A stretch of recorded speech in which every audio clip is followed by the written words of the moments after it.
Hello students, welcome to this session. In this session, we will be learning about dual nature of matter and radiation, atoms and nuclei.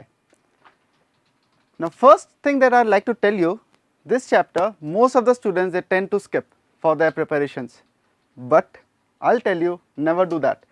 This is a very scoring subject. It grabs the maximum number of marks and questions. So it's a very simple topic as well. Most of them are formula based. Just you have to know the formulas and know where the formulas fit in the question. We'll try to solve a few questions. Let's begin. Okay, so this is the first question. In a radioactive decay chain, thorium 290 nucleus decays to, the molecules are given.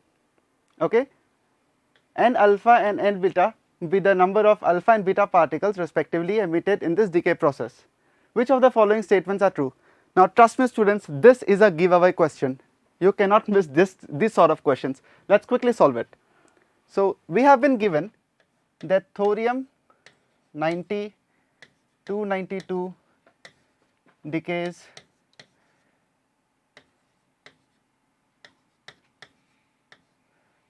now. Just stabilize the equation. What do you think we'll get on that side? Now we know there are alpha and beta particles emitted. Now what is alpha particle? Alpha particle is nothing but helium atom. We know what are the charges. So it has a charge of 2 and atomic mass 4. And what is a beta particle? Beta particle is nothing, charge -1 and atomic mass 0. So let's put them on the equation. Let's see what the numbers we get. So alpha particle, so this is 4, this is 0, so this is 292, this is 212,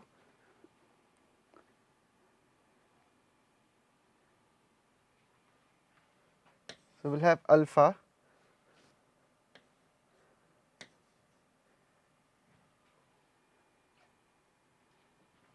I think we have a problem here with the question. This is not 292, this is 242. So there is a problem with the question, wrong printing I'll say. So this is 242. So you can see that in order to stabilize both the sides, we'll need 5 of alpha particles just to stabilize this. And then since this is 82, on that side, this is 90 over here, that's 82 there. So if we add 10, this becomes, so we'll have to subtract 2. So we'll get 2 beta particles also, as beta particles has -1. So 90 here, 92 and -2. So we'll get 90. So we have been asked which of the following are true. So n beta is 2. So number of beta particles are 2. Okay. So that's the correct answer.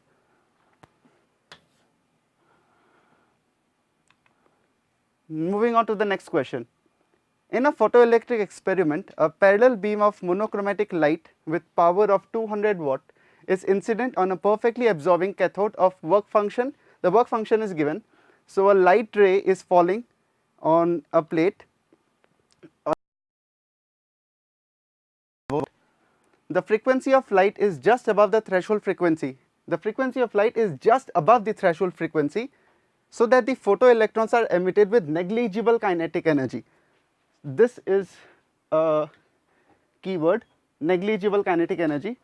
Assume that the photoelectron emission efficiency is 100%. The potential difference of 500 volt is applied between the cathode and the anode. All the emitted electrons are incident normally on the anode and are absorbed. The anode experiences a force, due to the impact of electrons. So the value of n. So we have to find out this value of n. Alright, this is a pretty simple question. There is nothing much to scare about. We'll see how to solve these sort of questions. So if we draw our setup, so we have the cathode and the anode.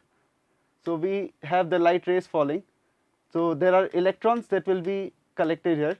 Now we have been said that the kinetic energy of the electrons is negligible. So the amount of energy falling here, electrons are emitted, and then we have a setup. This is 500 volts. So the electrons are attracted. Electrons are attracted only because of the 500 volts, the voltage that is applied. So let's see. So first of all, we have been given the light power is 200 watts.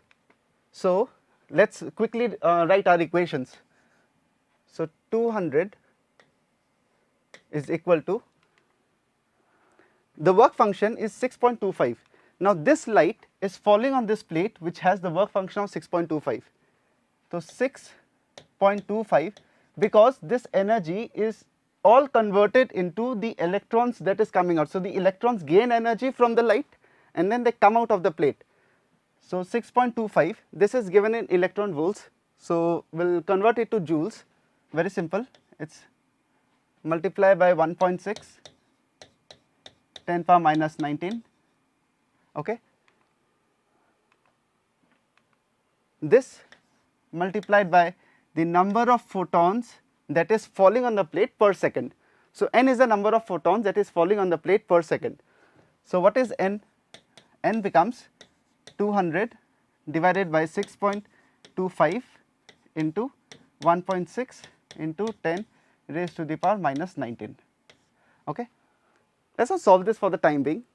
Let's move on. What else do we have? So these many photons. Now we have also been given, let's see, I remember reading this somewhere, that assume that the photoelectron emission efficiency is 100%. This necessarily means that the number of photons falling here is equal to the number of electrons that has been ejected by the plate. Okay, so these many electrons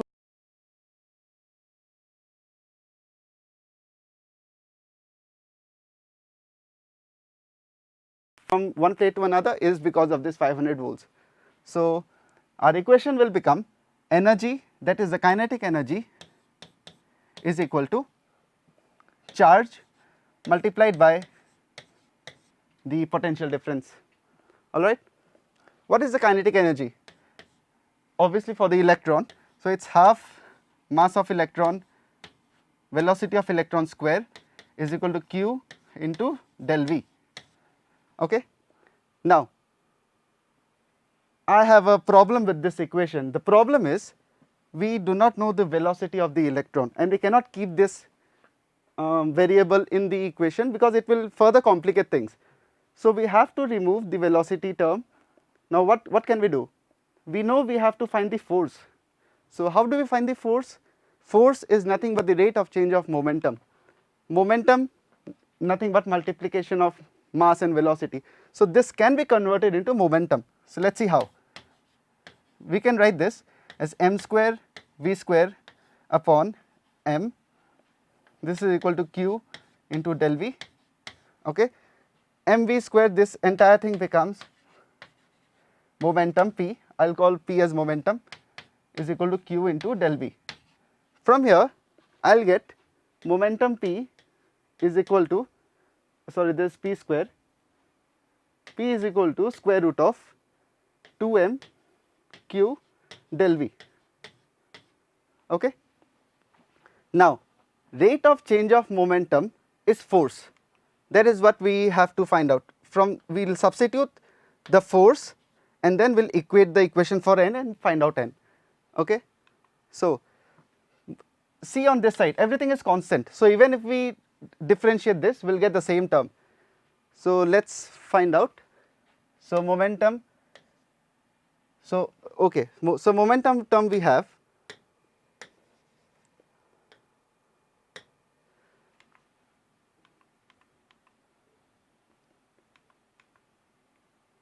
so now what is the force that the plate, that the anode experiences? The anode will experience this momentum. So I'll write the force is nothing but this momentum p multiplied by the number of electrons that will flow. Correct? We have been given force is n into 10 power minus 4, n multiplied by 10 raised to the power minus 4 is equal to, what is momentum? We just calculated, root over 2 mq del v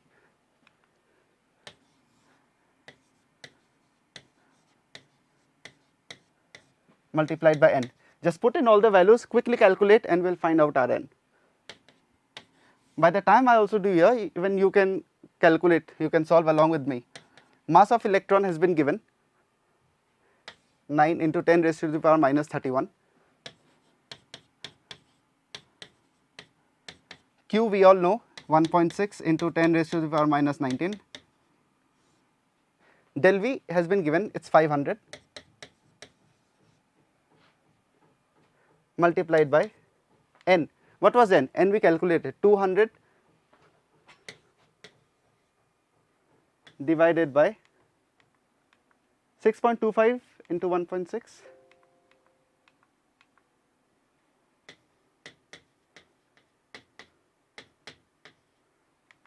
into 10 raised to the power minus 19. Now it all depends how quickly you can solve this.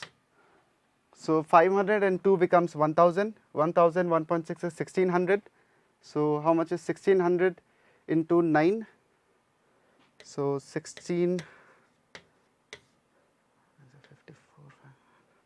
so it becomes 14400. Okay.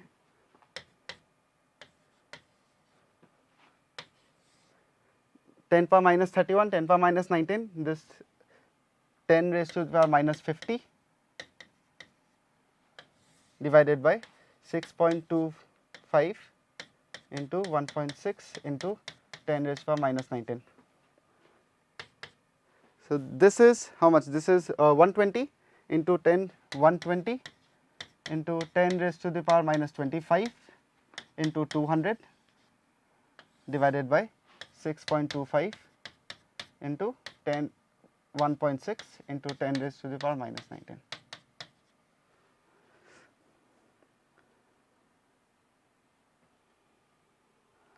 So we have quickly solved this.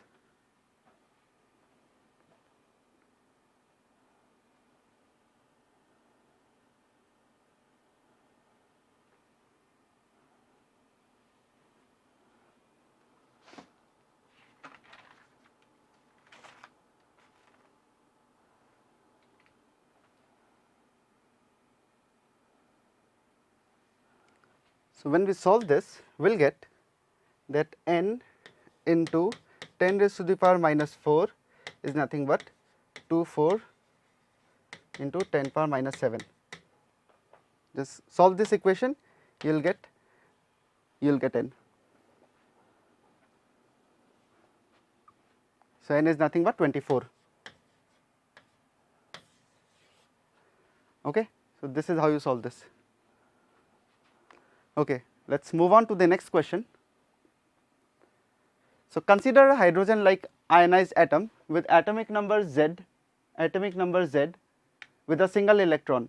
In the emission spectrum of this atom, the photon emitted in n equal to 2 to n equal to 1 transition has energy this much, higher than the photon emitted in n equal to 3 to n equal to 2 transition. The ionization energy of the hydrogen atom is given, the value of Z. Okay, think about this, how can you solve? So we know that when the electron is excited, let's write down the equations along. So we have, so what is the equation when the electron is excited from n equal to 1 to n equal to 2? 13.6 into Z square 1 by 1 square minus 1 by 2 square. Okay. For n equal to 2 to n equal to 3,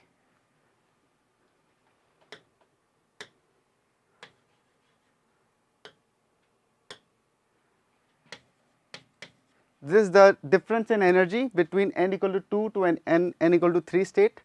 So this is 13.6 Z square 1 by 2 square minus 1 upon 3 square. These are very simple formula based. Now what is given? The photon emitted in n equal to 2 to n equal to 1 transition has energy this much higher than the photon emitted in this. So this state has this energy plus 74.8 electron volt energy. Okay, so let's write the equation. So E21 is equal to E32 plus that energy 74.8 electron volt. Solve this and find the value of Z. So 13.6 Z square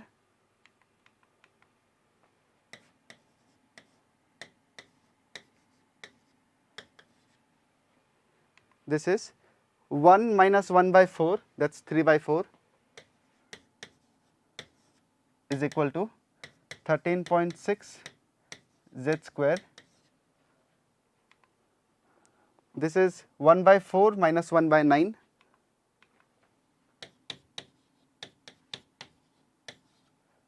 this much plus 74.8. Only one unknown number, that's Z, just find out Z. So this becomes 13.6 Z square 3 by 4 minus, what is this? I am taking everything to the left hand side. So this becomes 36 5, this is equal to 74.8. Okay.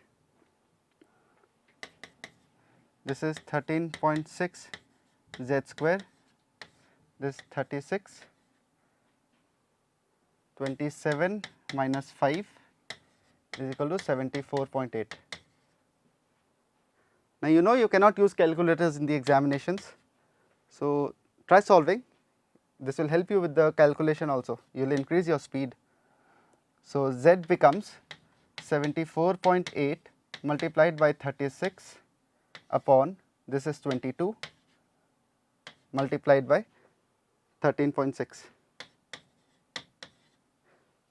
So just taking the root will get Z. Okay. So how much is this? So this is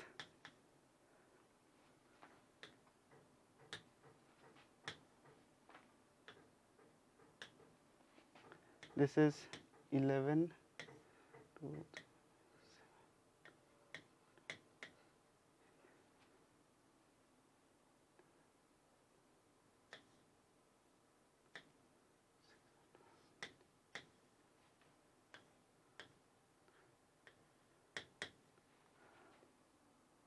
Now you know what the rule about approximation, we know Z cannot be Z is always an integer, it cannot be a whole number.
Of xenon with half life 8 days, half life is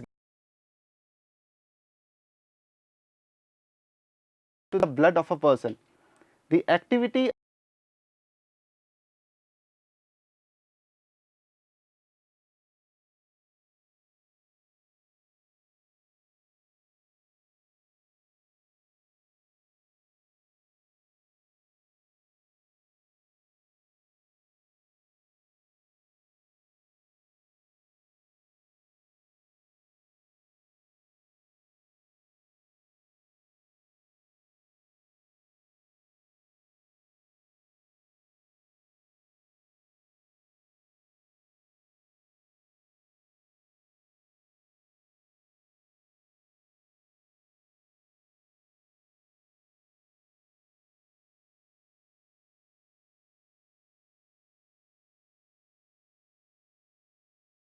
activity. Activity is written as A. We know that A is equal to A naught e raised to the power minus lambda t. Okay. Or from here we can write, so A is the activity that's already given to us, that's 115 becquerel. So 115, if I take E on this side, e raised to the power lambda t is equal to A. Alright. Now I am stuck, what to do with e raised to the power lambda t? I have always asked you to read the question very carefully. We have been given e raised to the power x is, we can take it approximately as 1 plus x. So this is e raised to the power x. We can write this as 115 1 plus lambda t is equal to A. Now we have to, this is a term we do not know, so substitute it with something that we know. Let us see. So this was A is equal to,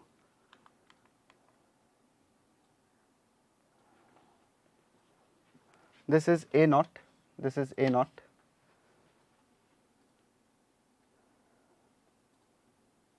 okay. So we have A naught is equal to 1 plus 115 into 115 into 1 plus. Now what is lambda? Lambda we know from the half life concept that it is nothing but natural logarithm of 2 upon t half life multiplied by t. Okay. Now put the values, find the equation. Now we have been given that ln 2 is nothing but 0.7. So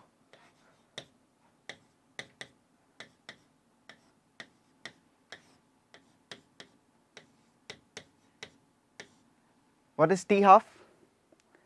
Half life we have been given it, it's down here somewhere, it's 8 days, half life is 8 days, 8 days, but we are calculating everything in hours. So how much is 8 days in hours? So 24 multiplied by 8, that is 32, 16, 192, 192 multiplied by t. So the time that is given to us is 11.5 hours, 11.5. Okay. So this becomes 115 multiplied by 1 plus 11.5 into 0.7. Quickly calculate, we just have to calculate, do not have to exactly follow me, do the calculation at your own pace, but be fast. So 11.115 to 7, so it is 8.05 divided by 192. So this is approximately, I will write as 115 multiplied by 200, approximately 192, 200.05 divided by 192. This will come out to be 115 230 00 divided by 192. So quickly solve, this will be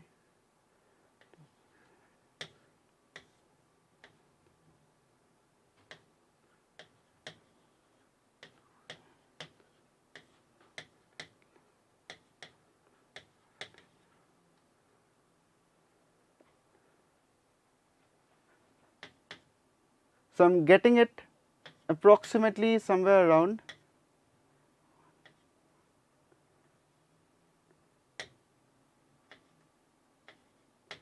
it's somewhere around 119 point something. I can approximate it to 120. Okay, it's pure maths, pure calculation. So somewhere around 120. So now what do we have? So this is the amount of activity that we are getting when 2.5 ml of blood has been taken from the person. Okay, half life is 8 days. After 11.5 hours we have extracted, the blood was supposed to do activity of 2.4 10 power 5 becquerel. Okay. So, this 120 becquerel of activity is obtained from 2.5 ml of blood. All right. So, 2.4 into 10 raised to the power 5 becquerel of, because this is entirely ejected into the person. So, if for 2.5 ml of blood the activity is coming out to be 120, then for how much blood, because it's completely inside me. Now, when I get this amount of activity, that's the total blood, total volume of blood that's inside me. So, that is what I have to find out. So, 2.4 10 raised to the power 5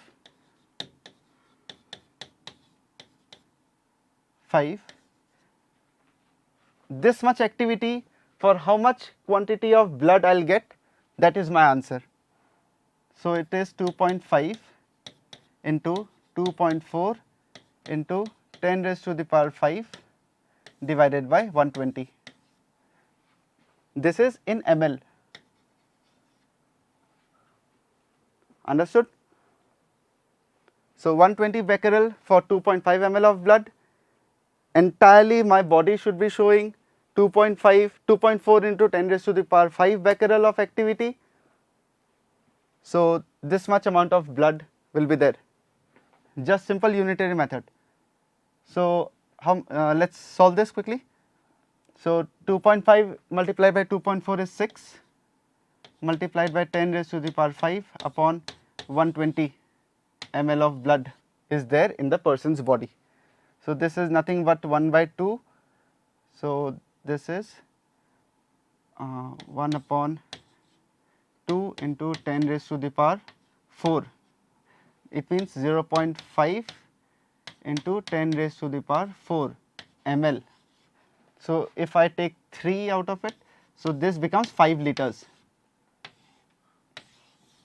So, there is 5 liters of blood in the person's body.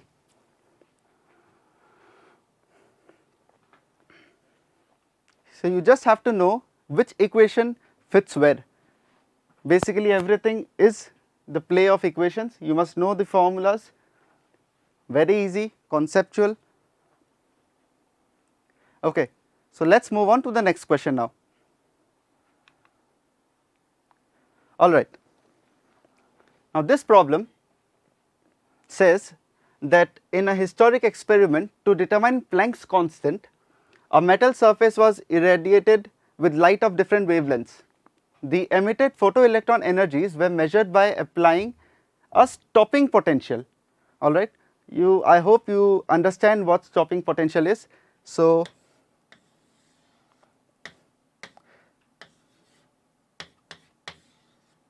when the electrons, when light falls on the plate, when the electron comes out, so they travel towards the anode, all right, they are attracted. So, anode becomes positively charged, the electrons are attracted towards the anode. Now, in order to stop the electrons to reach anode, the equal amount of energy, the anode is given a potential difference, so that it repels the electron, it does not allow the electron to come towards it. Okay. So, that is the stopping potential, like what potential difference has to be applied in order to stop the electron reaching anode.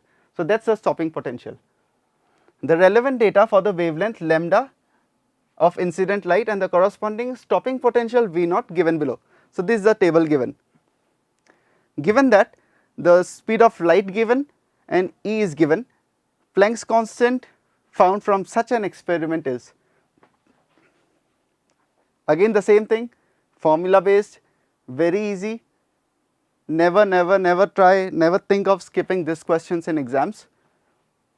And trust me, these are from the last year advanced questions. Okay, let us see. So, we know, so the energy given to it, so there has to be a work function, because the electrons have to come out of the cathode plate. So, work function plus the energy to travel. So, work function energy to come out of the plate plus the energy to travel. Okay. So, we have, I will first write down the general formula. Energy is equal to work function plus the energy required to travel. Travel in case of the potential difference. Okay. So, it is given as E is equal to 5 plus EV. Now, we have been given 3 different sets of results. So, for consider E1, E2, E3, likewise we can make as many equations as we want. E1 is equal to, now phi for the plate is same, so phi remains constant, plus E V1. E is just 1.6 10 power minus 19 V1. E2 becomes phi plus EV2. Okay, no problems here. Now, E1 and E2 can be written as, because we have been given wavelengths, we do not have much to do with the energy, and instead we actually have to find out the Planck's constant h. So, replace energy with Planck's constant and wavelength. So, this becomes h c by lambda 1, and this becomes h c by lambda 2, all formulas. Okay. Now, subtract the two equations, these will go, then we will have the final equation, then find the value of h. So, we have h c 1 upon lambda 1 minus 1 upon lambda 2, this is equal to, this gets cancelled out, E is common, V1 minus V2. Okay. Say this is 1 and this is 2, assuming you can take any of them. I am just taking 1 and 2 because look at the voltage, 2 and 1, subtracting will make it 1 and make my calculation easier. So, h c, so lambda 1 is 0.3, remember the units. So, this becomes minus 6 10 raised to the power minus 6 minus 1 upon 0. Lambda 2 is 0.4, 0.4 into 10 raised to the power minus 6. Okay. This is nothing but equal to 1.6 into 10 raised to the power minus 19 V1 minus V2. This is why I have taken it, this becomes 1. So, this is 1. Now, from this equation we know what is C, these values and that value, just find out the value of H. So, just in order to simplify, let us take 10 power 6 common, H C 1 upon 10 raised to the power minus, and why just minus 6? Let us make it 3 and 4 so that it eases our calculation more. So, if I make it 3, so it will be 10 raised to the minus 7, 10 raised to the power minus 7 into 1 by 3 minus 1 by 4. This is equal to 1.6 into 10 raised to the power minus 19. The right hand side is still intact, we have not touched anything. Okay. Now, so this is nothing but 1 by 12. So, H is equal to 1.6 into 10 raised to the power minus 19, okay, multiplied by 12, this goes up, 10 power minus 7 goes up into 10 raised to the power minus 7 divided by, C comes down, C is nothing but 3.8 into 10 raised to the power 3 into 10 raised to the power 8, I am so sorry.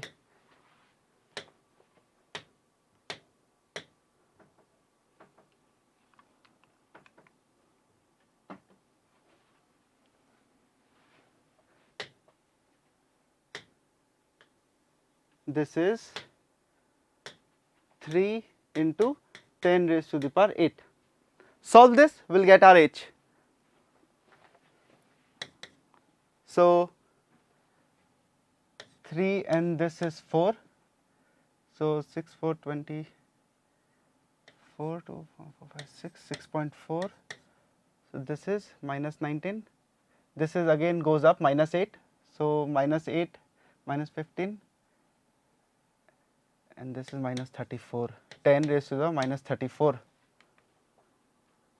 6.4 into 10 raised to the minus 34. Very simple. All right. Okay, let's move on to the next question. Here what do we have? An isotope of boron having mass is given, undergoes a beta decay to these terms. Okay. Now this has an excited state of the nucleus C12.6 star at that much energy above its ground state. All right. So first we know that this has undergone a beta decay. So write down the equation for that. So 12B6 has undergone a beta decay, 12C6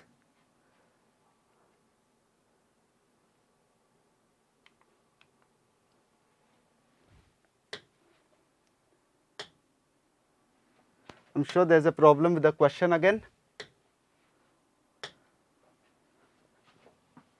This is 5 because boron has 5 the atomic number. Okay. So if this undergoes a beta decay, so this will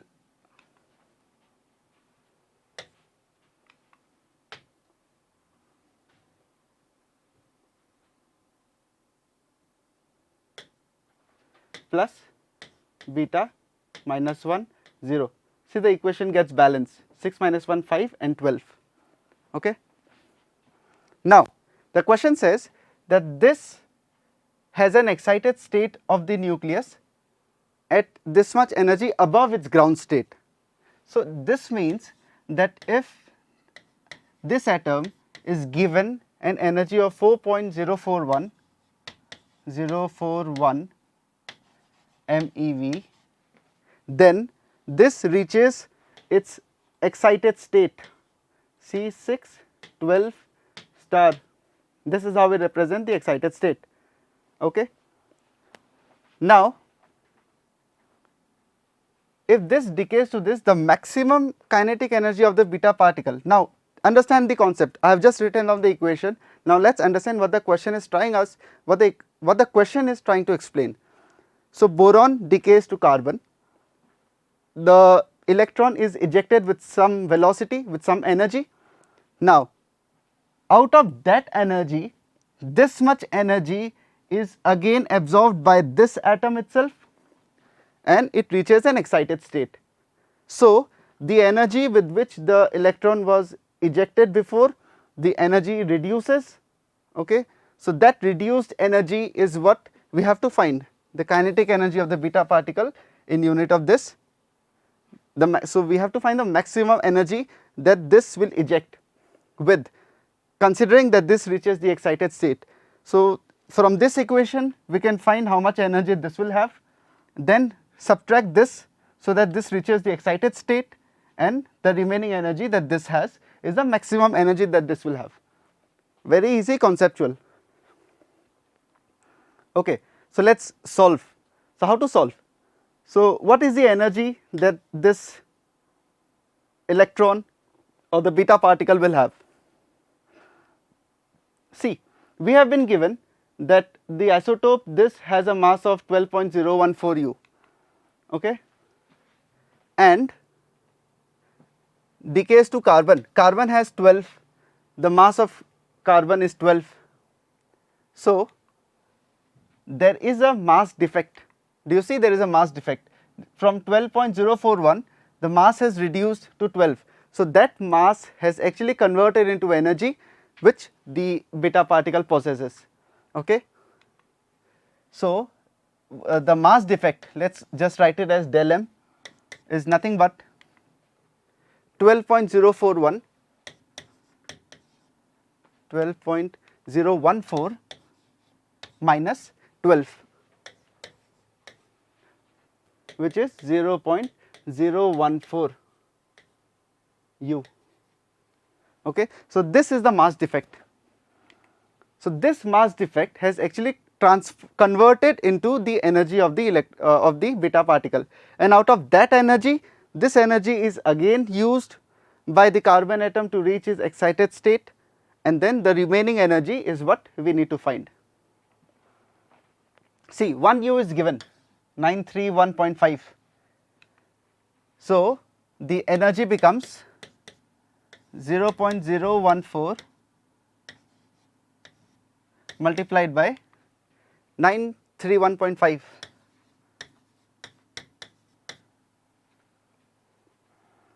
This is the energy. So multiply quickly. So I'll do it here, 931.5 and 14. 9.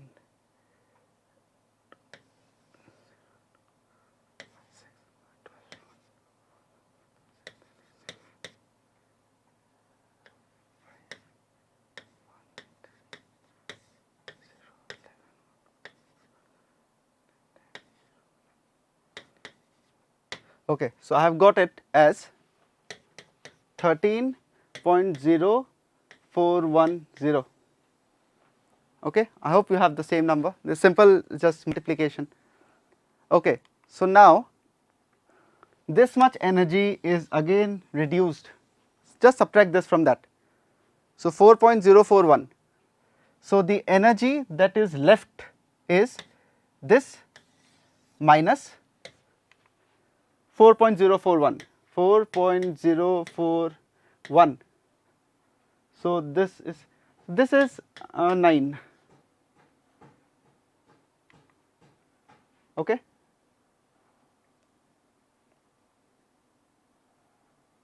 All right. So I have found that this is 9 MeV. This is the answer. Simple.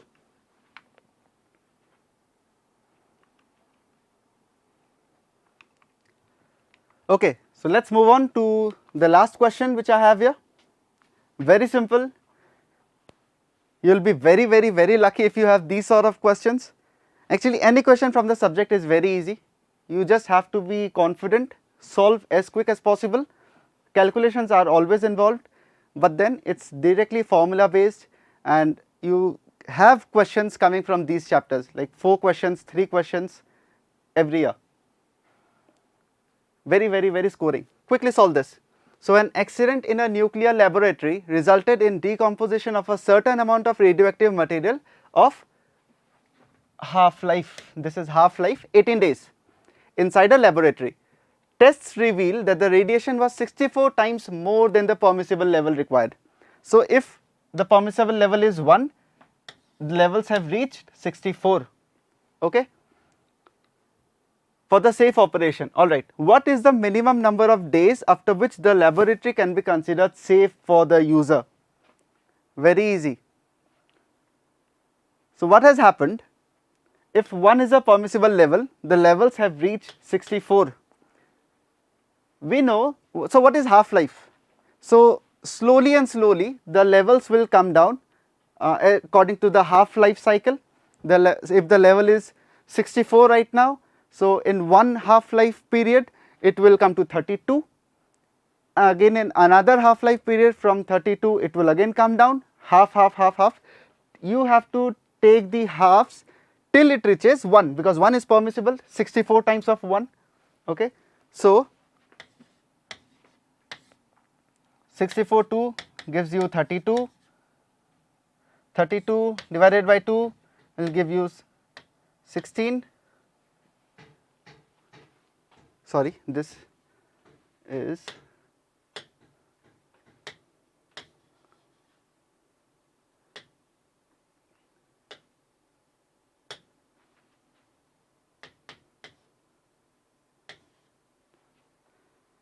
then again you divide by 2 will give you 8, again you divide by 2, this is I am calculating half-lives every time. So this is